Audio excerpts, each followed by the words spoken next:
તેને એક ચકલી તરામાં પાણી પીતા તે લાડો પાછી તરામાં ડૂબવા લાગી. તે લાડો પાનો એટલામાં ત્યાં એક બિલાડી આવી. ચકલી બોલી બહેન મને બહાર કાઢી. એ બિલાડી બોલી બહાર તો કાઢી દઈશ હતો તેને પણ હું તને ખાઈશ. ચકલી બોલી સારું મને ખાઈ લેજે. બિલાડીએ ચકલીને બહાર કાઢી. બિલાડી બોલી હવે ખાઉં.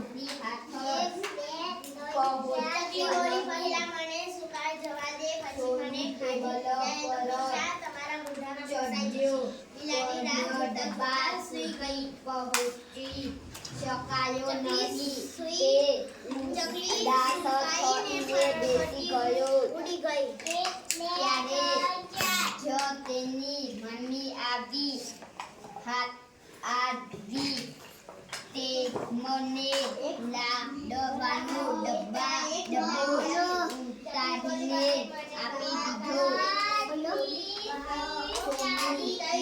ખૂબ કિસ્સો ચકલીને બહાર કાઢી. સોનુ સવારે ઉઠીને ઉઠ્યો તેને ખૂબ જ ભૂખ લાગી હતી. તેને યાદ આવી કે